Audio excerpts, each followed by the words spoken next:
There we go. We're live. Very nice. If you have any questions while we do this, feel free to put them in the comments. Most important B2B marketing channels in 2023. This is my opinion. Other people will have different opinions. And obviously, B2B is a broad field. So we're going to be focusing on, well, I would say what most B2B companies should focus on. There are some exceptions. So caution is advised, but I would say for 80 to 90% of B2B companies, this will be really relevant channels. And especially when we're talking B2B software companies. All right, we have someone joining here on the Zoom because I'm both doing Zoom and I'm doing LinkedIn Live. Let me share my screen. Evernote, because I did prepare a couple of bullet points here. I'm going to keep this relatively brief and then we can jump into any details if you have any questions.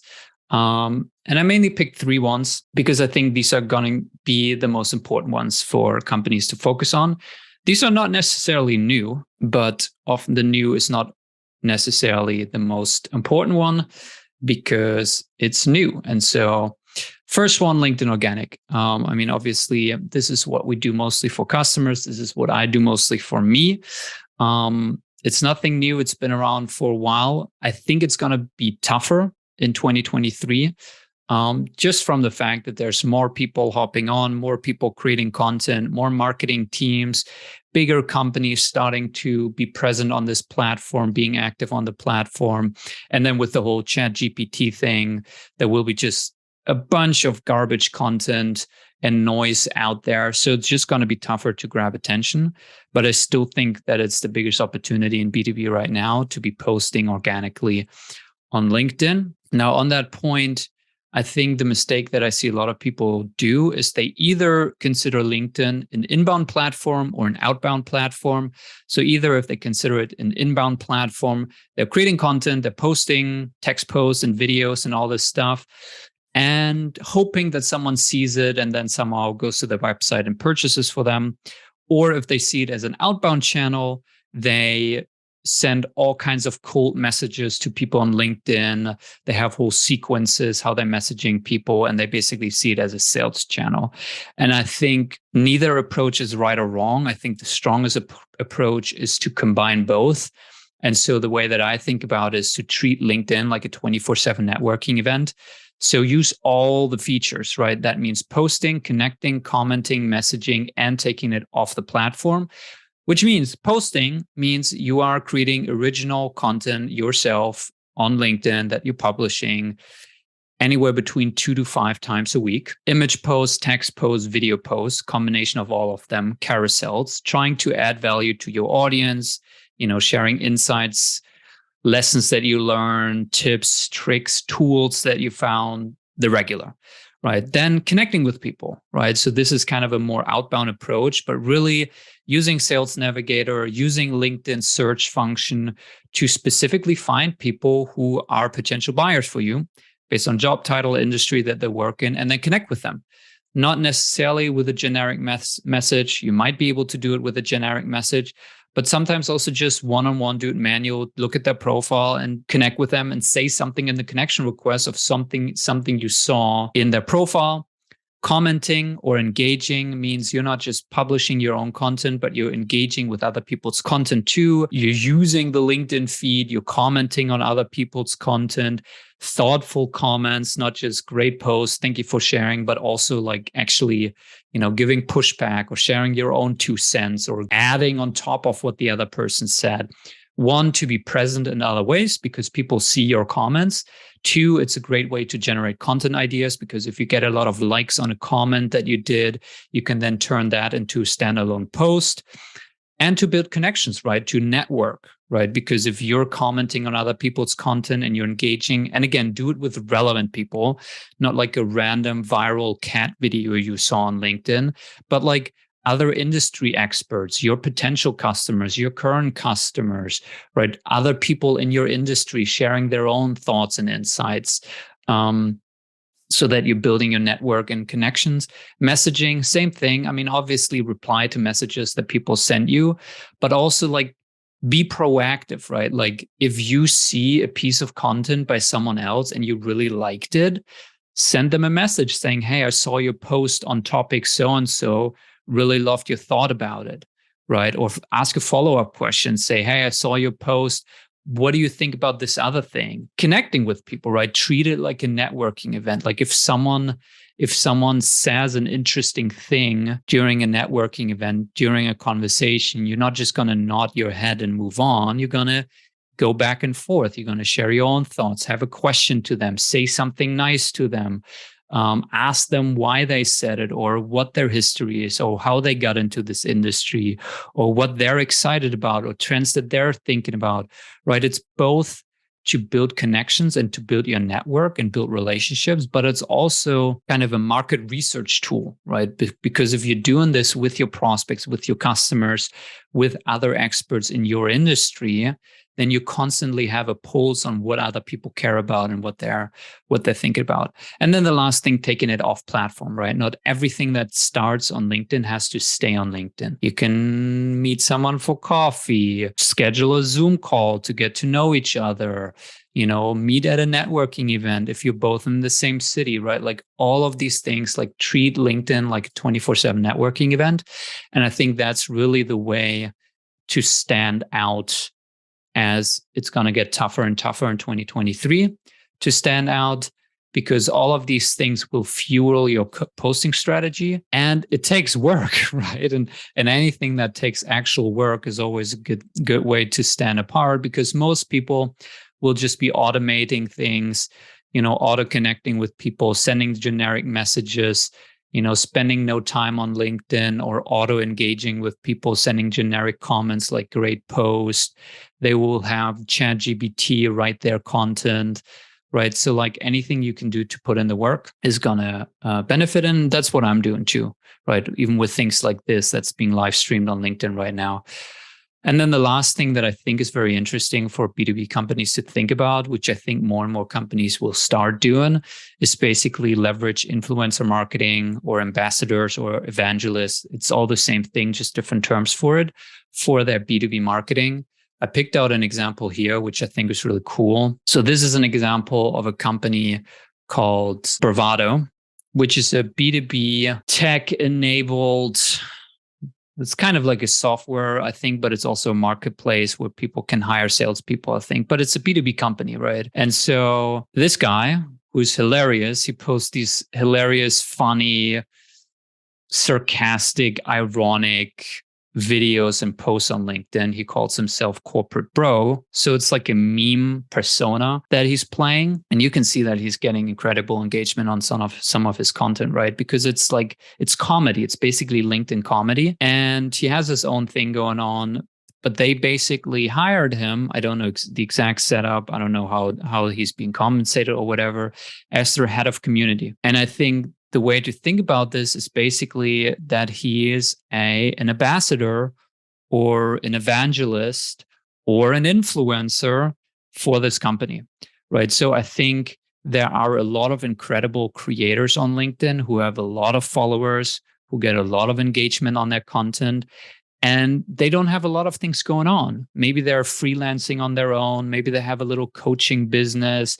Maybe they're still in college, and they're a student. Maybe they're actually a marketing manager somewhere and, getting a marketing manager salary, but like on LinkedIn, they're creating this incredible content that's getting hundreds of likes on every post. And so for B2B companies to think about, can we hire these people to do influencer marketing for us, to be our ambassador, to basically help them do more of what they're already doing, which is create content, and then for them to just associate themselves with their company brand to drive a lot of awareness. I mean, look at how much engagement he's getting, right? And if you're the company who's being associated with this guy, it's going to drive a lot of awareness. So I think there will be a lot more kind of relationships like that, where B2B companies will work together with big creators on LinkedIn and affiliate themselves with them. All right, next one, LinkedIn ads. Also nothing new, but I think especially now, what I see is that there's more and more people who are genuinely active on LinkedIn now. LinkedIn is still growing. There's new people coming onto the platform and all of that. And it has been around for a long time. But I think what I'm noticing is just the percentage of people who are genuinely active on LinkedIn, meaning like they open the LinkedIn app every week, multiple times a week, maybe even every day or multiple times a day, and scroll the feed. It's just becoming more and more. And the LinkedIn ads, it's such a great tool to reach the exact people you want to reach. And if you're a B2B company and you know exactly who your persona is, head of community at retail companies with more than 500 employees, or heads of HR at software businesses based out of the US who do between 1 to 10 million in annual revenue, right? If you know it, if you know your persona that well, and you should, then you can directly reach these people and you ensure presence, right? And I think what we'll see more of, or at least the companies who will do well, is that they'll move their LinkedIn ad strategy from a lead capture strategy, which is kind of this gated ebooks, gated checklist where someone needs to fill out a lead form or like a direct link to book a call with a salesperson, or product pitches. All of this we'll see less of. And we'll see more education. So companies utilizing ads to educate their target buyers and their target accounts around the company, around their offer, around their product, around their benefits, around their features, around their philosophy and approach, around their category, around why what they do matters in the first place, around how it connects to value. Right? Education, in another sense, demand creation, right? It's not just we're the cheapest this, go buy, or we're the best this, go book a call, or we have all the features, go talk to our salesperson, right? That's all demand capturing. And I think the real opportunity is for companies, especially if they're already doing this, and so they have a content engine going that's churning out lots of, pieces of content, videos, text posts, image posts, graphics, carousels that they can then leverage to turn into educational ads by just using the best performers and putting budget behind those. I think is super powerful. And then the last point, podcast strategy. I think podcasts are still very early. Obviously, there's much more, but I think especially in B2B, there's still so much opportunity. It's just still so many more people starting to listen to podcasts, starting to listen to a lot of podcasts. Like my mom is listening to podcasts now. My dad is listening to podcasts now. They're like in their mid 50s, almost 60s. Like 2 years ago, 3 years ago, they would have never considered listening to a podcast. They didn't even know necessarily what that was. Now they're listening to podcasts, right? And so, when you're trying to reach senior decision makers, I think it's still so much opportunity there. And so I think a proper podcast strategy is going to be a big opportunity. And what I mean by a proper podcast strategy is how can you figure out how to add ongoing value that's broad enough to binge? Because B2B is boring. If you're selling like a B2B software tool that helps companies manage their passwords, right? Let's say you have a password management software. What can you really talk about in a podcast that's 1 hour long and that you're publishing every week? And so it's really tough. And I think it's very easy to have like an alibi podcast to just tell your marketing person, hey, like create some kind of podcast, and they do that for you. And there's some generic garbage stuff going out on your podcast, or to really think about a proper podcast strategy. And I think for the example of the password management software, let's say you're selling to SMBs, right? So you're not selling to big corporations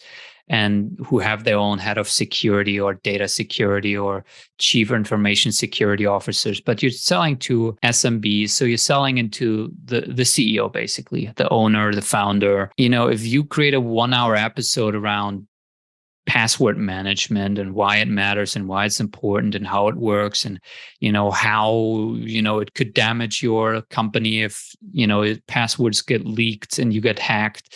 That's a nice 1 hour episodes, but that's it. So like thinking about how can we create a podcast that our target audience, which is owners and CEOs and founders of SMBs, can continuously get value from and binge watch?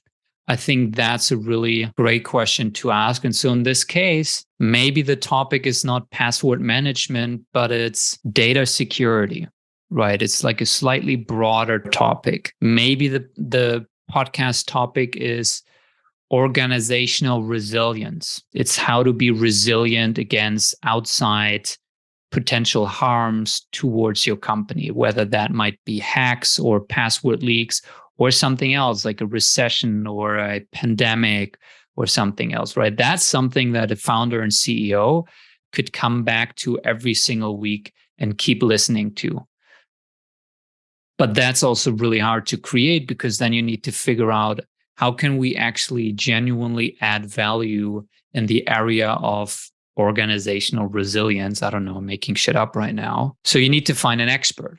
So you need to find someone who can actually add value ongoingly on this topic and have a broad enough expertise that, you know, they can keep adding value even after 2 or 3 or 4 1-hour episodes. And so I think this is where this comes in. You can utilize expert interviews. You don't need to be the expert on organizational resilience. You can invite people, right? You can find all kinds of other people, CISOs and heads of this and heads of that, and interesting people who are already posting content on LinkedIn that, you know, you can somehow connect to organizational resilience, and have them talk and interview them, right? And that way, you're continuously adding value to your audience. You're continuously staying top of mind. Your product that you're selling is directly related to the topic that you're talking about, which is organizational resilience, right? Proper password management is one part of that. And you're utilizing experts that have their own audience who can share your podcast, so you're getting organic reach. Or something like live events, which is what I'm doing. I just started doing this a couple of weeks ago. But, you know, I'm doing this on Zoom. I'm live streaming this on LinkedIn. I'm only now starting out, so it's not a lot of people showing up. But my goal is to like add value here, get real questions from real people, and then, you know, turn it into a podcast, right? Like, I'm not just going to put this out on LinkedIn Live and hope that someone finds it and that's it. Like, I'm recording this and we're going to upload it on our podcast. So it's like an leverage way to create content here. So those are the 3 main ones that I have. I'm going to go into some kind of bets here right now. Let me see if there's any comments on LinkedIn. No, there's not. And then I'm just going to talk about the couple of outside bets a little bit that I think are interesting to pay attention to and maybe experiment with, get started on, but not put a lot of resources into. So the first one is YouTube Shorts and TikTok. I'm putting them together because they're basically the same content. They're obviously 2 different platforms, but if you're creating content for TikTok, you can repurpose it one-to-one for YouTube Shorts. And also, like, it's not clear to me yet which platform has the most potential. For example, we started turning our own videos that we're creating and have been posting on LinkedIn for a while into TikTok content. And, you know, we just started like 2 weeks ago or something like that. So you can see some examples here, right? They're not getting incredible engagement. We will see how that turns out. We're going to keep experimenting with that. But I think it is interesting. And if you look at companies like Refine Labs with Chris Walker, and you go through the content and you look at the comments that you're getting, it's from real people and adults. Like, it's not just 13-year-olds. It's like 30 years olds and 40-year-olds people in there. And then YouTube Shorts. And we've been posting the same videos that we've been posting on TikTok onto our YouTube channel as YouTube Shorts. And so far, the organic reach there is much better than what we're getting on TikTok Shorts. So you can see, like, we've been posting videos on our YouTube for like over 2 years now. And you can see we don't really get a lot of engagement here. We don't really have YouTube a main priority for us. It's mainly like a repository for us to put things out there and slowly like accumulate SEO. And we're starting to rank for certain terms. You can see that for certain things, we're getting some organic hits, right? But you can see it's not a lot. And then when we go to Shorts, there we go. You can see that, you know, 460, 160, 660, 57, 420, 1,100, 438. Compared to TikTok, which has the same content, we're getting much more organic views. And what's really incredible, and this is anecdotal at this point, but we've been posting, as I said, on our YouTube channel, the regular videos for over 2 years now. And we had like, I think 20 subscribers, I think 19 subscribers after 2.5 years of posting. Now, in the last couple of weeks, since we started posting this, we grew from 19 subscribers to 47 subscribers within like a couple of weeks, right? So it's incredible. And if you go to some of these videos, you'll actually see that there's real comments by real people giving real pushback or their own 2 cents. So that it's like real stuff. So we're quite bullish on this stuff right now in terms of experimentation. I don't think companies should pour a lot of like budget into it, but I do think that they should start experimenting with it. All right, Lilita. Your question, with LinkedIn, would you say, apart from what you mentioned, is it still wise to keep your marketing strategy generic and personal? Lilita, I'm going to unmute you because I'm not sure what you mean with generic and personal, and then you can just ask me that question. We can kind of go back and forth a little bit. Okay, so like with your strategy, I saw how you were mentioning what things are currently like happening right on LinkedIn, and then the type of trends that you should like maybe like start to consider. But you understand that on a certain, like let's say for example, you're focusing on your personal LinkedIn account, right? Yeah. It's always said that in order to market yourself personally, is to keep it, let me say generic, but keep it organic, for example, right? Keep it clear, and then keep it rooted to what you stand for and personal, right? So like when it comes to business, then does that mean that if you're marketing to another business, does that mean that you have to take away that organicness or that personalized factor of the company? Like maybe starting from where you started and how you got to where you are, and then how you got to the product that you're offering and so forth. And then maybe just keep to connecting and then posting organic but selling content, and not so much things that are necessarily directed to the actual core key factors of the company. Yeah, so I think there's 2 parts to it from what I hear. One is like the actual topics that you talk about, and then the second one is like how you talk about it. Like, do you talk about it in like a personable, me, Finn, the person way, or do you talk about it in a more kind of generic company brand way? And I think in terms of like how to communicate, I think the best companies communicate in a human way. And that means that it's humans out there communicating. Even if you look at companies that have, that are not active on LinkedIn, but if maybe they have website content, the messaging is always, it feels like a real person talking, right? It's not like a corporate account that's using like these buzzwords that doesn't really mean anything. So I think like, it still matters a lot, even if you're a B2B company selling to senior decision makers, to show your personality, basically. I mean, that's also how people buy, right? Like if you're on a sales call and the other person is just this robot, this persona, and, people want to connect with people. And so in the beginning of a sales call, people usually talk about, the weather and how they're doing and, how their family is and what happened and all these things, right? And so I think the same matters in marketing. So I think companies should be posting both through the personal profiles of their employees and through their company pages, and utilize the personality of their employees because it's going to resonate more. Then in terms of topics, for example, for us, like I'm creating my own content that I'm posting on my own personal LinkedIn profile. And then a lot of that we republish and repurpose on our Project 33 company page, but not all of it.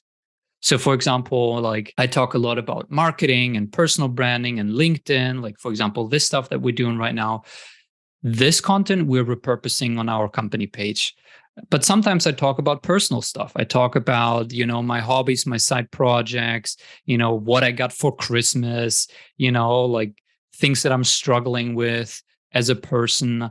Those I'm only sharing on my personal profile and not on the company page, right? So I think there is still a difference in terms of topics that you can do, but I think you do want to have that kind of personality in there. and not this generic corporate messaging in your marketing. I don't know. Did that answer your question? Yes, it did. Also, just another one. I saw how you were speaking on YouTube engagement and how much that for your company currently, long content videos aren't really bringing in generic views or real time users, right? And that you've noticed that shorts are actually doing it, and depending also on the platform. I just want to ask also, like, do you think that when it comes to B2B marketing as well, that applies in the sense of companies don't necessarily have time to be looking at long content, or because your short content is a lot more engaging and more informative than your long content? I think right now it's just supply and demand. The way that it works on YouTube, for example, there's a separate place for YouTube Shorts. Right? You've probably been on the YouTube app. There's like a regular feed where you see all of the regular videos, and then you have a separate feed for the YouTube Shorts. Right? So they're not mixed into one feed. And so what that means is there's a lot of people right now scrolling this new YouTube Shorts feed, but a lot of people have not yet started to create YouTube Shorts content. So just supply and demand, right? It just means that your chance of being organically discovered by a random person who's scrolling that feed is much, much higher, because there's just not a lot of people and companies creating YouTube Shorts right now. It's the same with all the other platforms, right? Whether it was Instagram a couple of years ago, whether it was LinkedIn 2 years ago. I mean, I remember when I started on LinkedIn in 2019, basically, like you could make a video about anything. You could make a little video saying, hey, I'm Finn. This is my first LinkedIn video. Good to meet everyone. I'm a little shy. And it would get 5,000 views automatically. With 100 connections. Like you didn't have to have a network, not because like there was some magic behind it or because these were fake views, but just because at that point in 2019, there was almost no one creating content on LinkedIn, but there was still a lot of people opening the LinkedIn app. And so the chance that your random video or post might be shown to some random person who doesn't know you was much, much higher.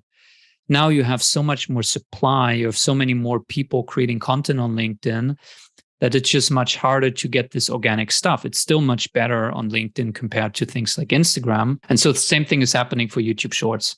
It's just not a lot of people creating content for it, but a lot of people scrolling the feed. So you have just supply and demand. And so there's a bigger opportunity right now to be discovered by new people. Did that answer your question too? Yes, it did. Thank you. All right. We talked about YouTube Shorts and TikTok. The last two are basically also YouTube. These two I put on here because we have some customers who are really successful with in-depth, long-form YouTube content that's native to YouTube. What I mean with native is it needs to have visuals.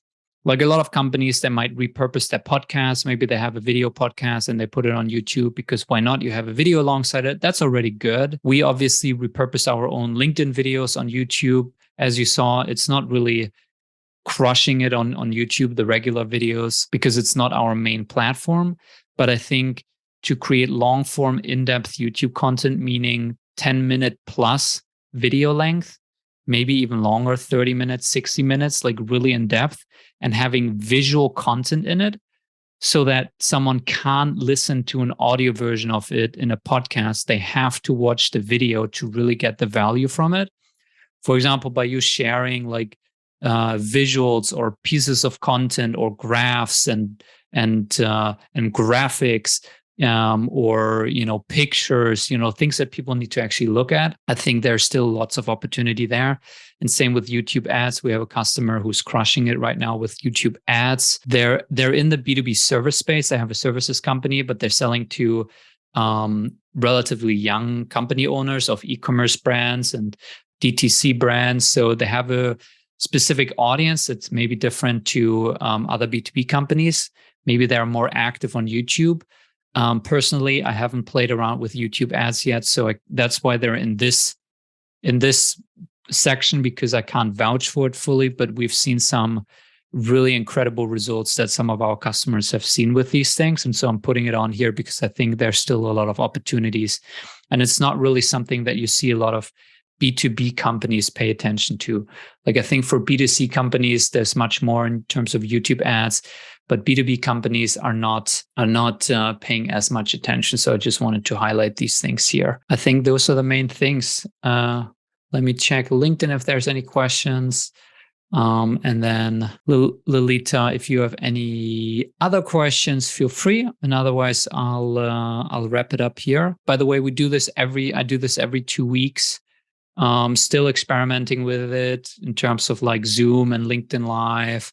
Sometimes I'm streaming through my own personal profile, sometimes through Project 33's page. So it's still all experimental, but for now I'm doing it every 2 weeks. So in 2 weeks, which is January 25th, unless my wife gives birth on that day, because she's due on January 27th. So 2 days after that. And, babies never come on schedule. So unless that happens, I'll be doing another one of these, same time, 4 p.m. Central Eastern Time. Cool. Awesome. No further questions. Lilita, thank you so much for joining. You're the only one in here. You're part of the experiment. I appreciate you so much and spending the time here. See you hopefully maybe in the next one in 2 weeks. All right. Bye-bye.